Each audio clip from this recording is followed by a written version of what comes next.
Hey guys, just as a reminder, almost everything you're hearing about Syria, Iran, Saudi Arabia, American foreign policy in the Middle East is a lie.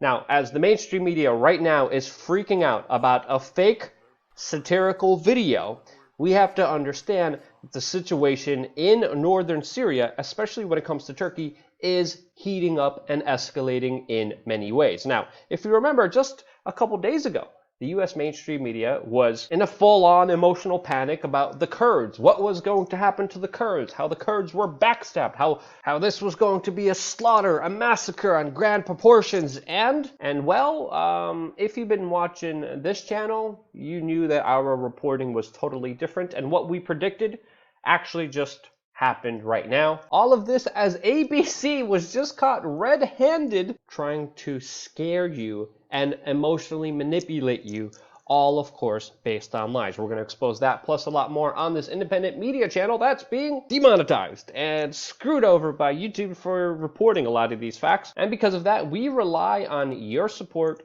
your contributions on Subscribestar with just as little as $1 a month.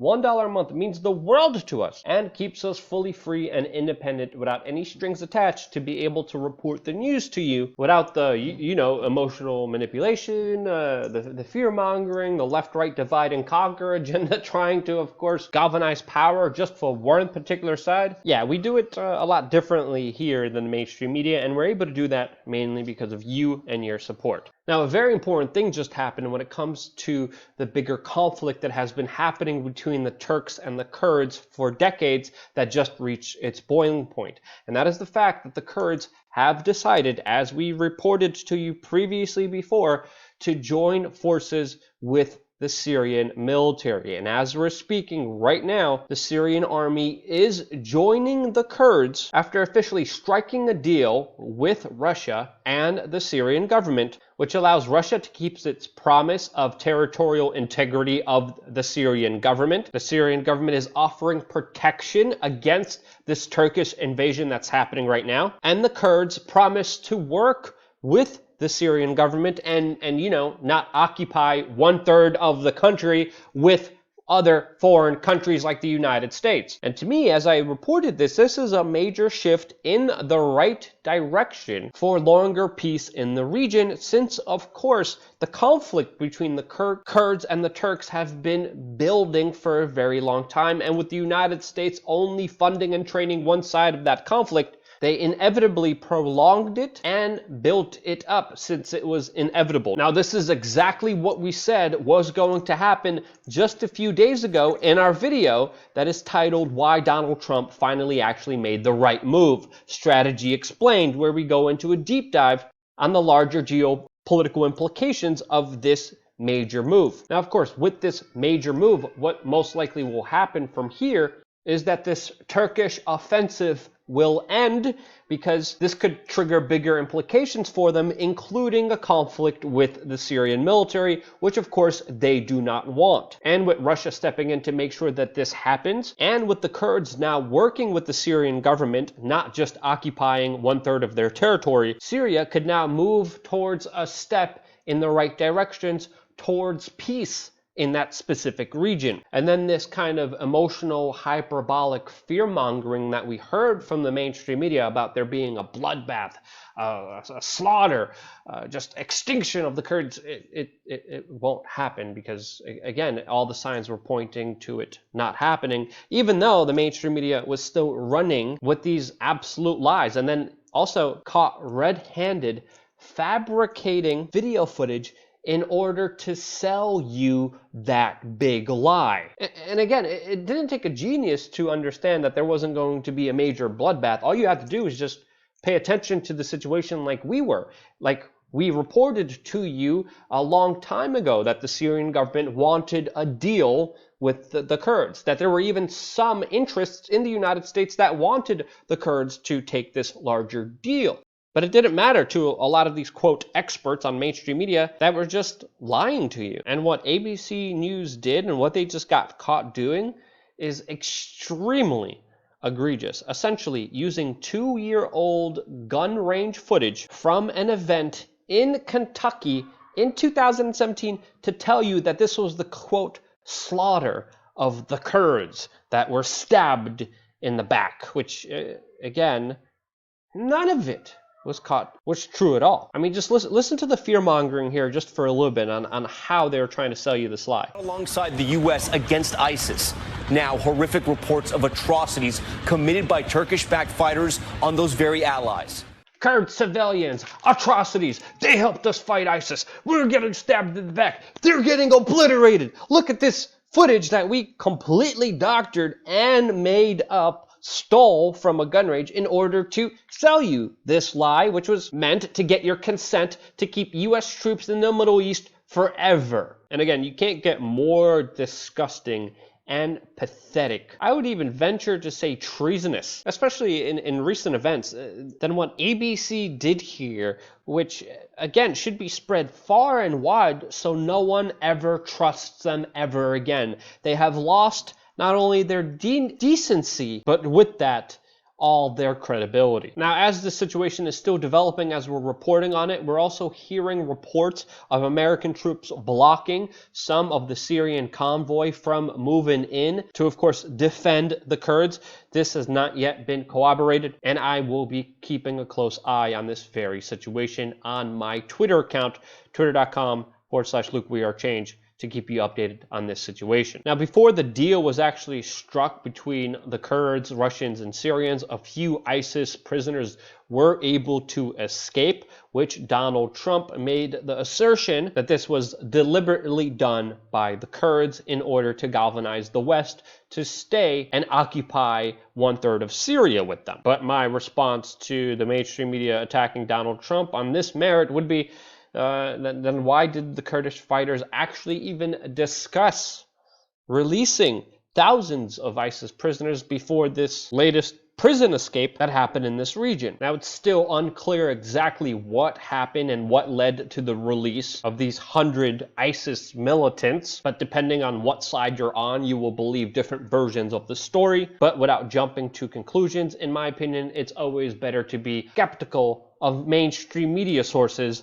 that literally fake videos in order to convince you that war is somehow good and justified and that the United States needs to be the police of the world, which is a ridiculous idea. And again, Trump using diplomacy here, pulling the United States out of foreign entanglements, as I said before, is the right move here. Messing with Turkey, a NATO ally, is a very big undertaking and not an easy one. And it's good seeing situations being dealt with by the United States in not just a military fashion. As dealing with Turkey, especially diplomatically, it's not a very easy thing to do since there's many different cards and advantages being played here. Turkey knows that it's in a position of power, especially where it is located. It has a large number of refugees that it keeps threatening Europe that it will release on them. It keeps switching between being closely allied with Russia to closely allied with the United States,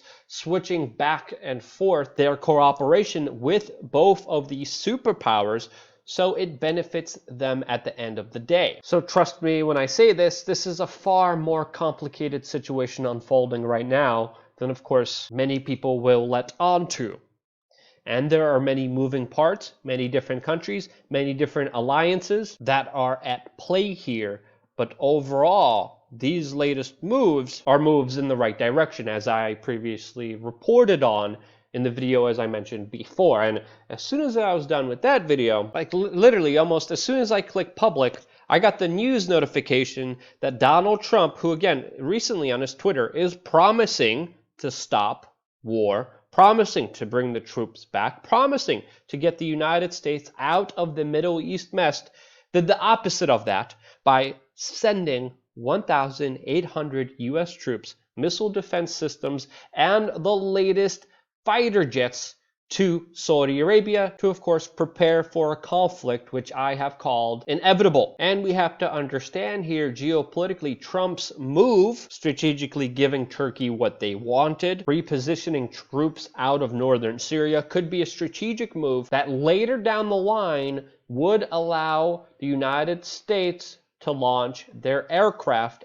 and military equipment from Turkey, with of course a possible targeted strike against Iran, which is bordered with Turkey, where of course the United States has significant military infrastructure in. And again, there is a possibility that this larger move that initially by itself is good could be a bigger step in the wrong direction, especially with how big of a powder keg this entire situation is, as what people are calling the clash of civilizations between the Shiites and the Sunnis could erupt at any moment. And of course, Israel and the United States have, for some reason, very unstrategic reason, especially if you care about terrorism in the West, but Israel and the United States, for some reason, have decided to align themselves with Saudi Arabia. Their competitor, especially in the energy market, especially when it comes to different sects of Islam, is of course Iran, that of course is closely allied with China and Russia. And the entire situation is a powder keg in that region, as just moments ago, an Iranian oil tanker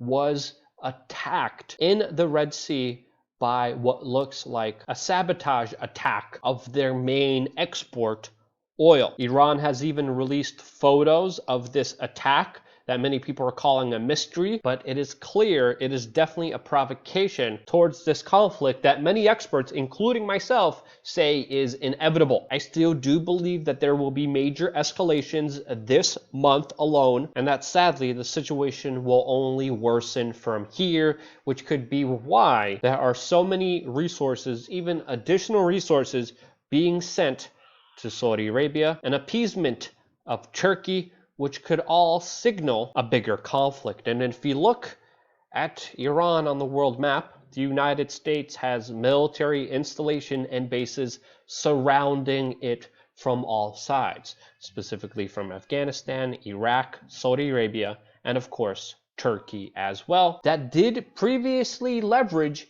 the use and establishment of the US bases in their country as a bargain chip with other geopolitical diplomatic measures beforehand. And of course, this is not the only big US military NATO buildup, as it was just announced moments ago that more US tanks and an additional 500 US troops are being deployed to, of course, Lithuania, right on the border of Latvia and Belarus, which is a very strong signal against Russia. So even though Donald Trump is saying one thing, a completely other thing is happening, especially with the US military, which Donald Trump is supposed to be the commander-in-chief of, which should raise a lot of questions to what actually is happening here. Because it definitely seems like a very major contradiction between what he says and what is happening. And again, you can't really be a peace dove while, of course, heavily cooperating, giving weapons deals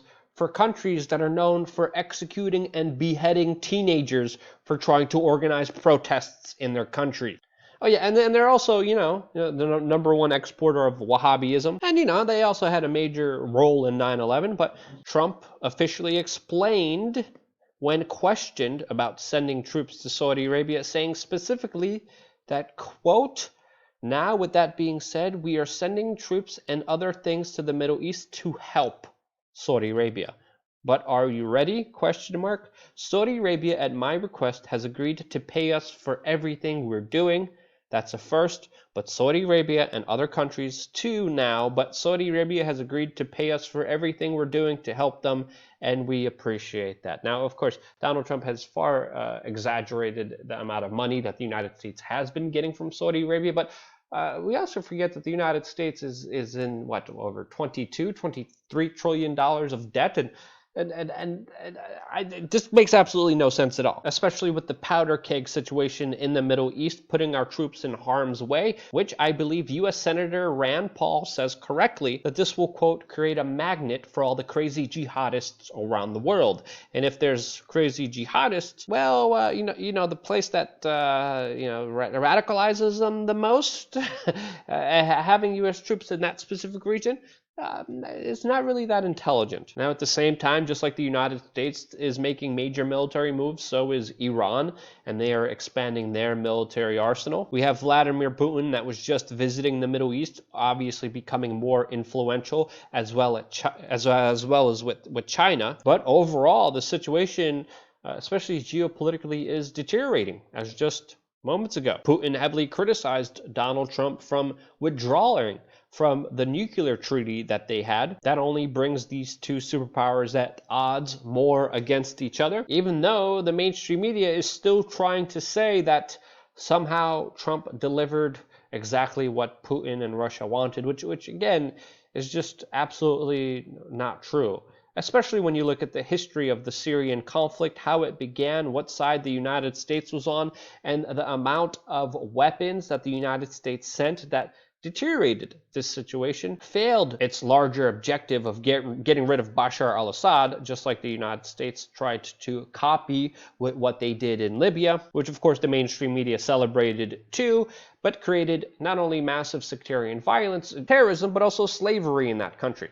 Their plan for Syria didn't work as effectively, and now they're literally faking footage in order to still try to achieve this ridiculous goal that created chaos not only in Syria, but also on the world stage, since it pretty much expanded and exported ISIS and their wicked ideology all over the world. Oh yeah, also, it's being discovered that Iran could have an additional $40 billion in revenue from a newly discovered natural gas reserve. But hey, according to the mainstream media, they are the evilest of all evils that we have to attack for our freedom somehow, even though we're clearly backing the jihadis here. But we have to fight them. No, wait, they're also fighting the jihadis.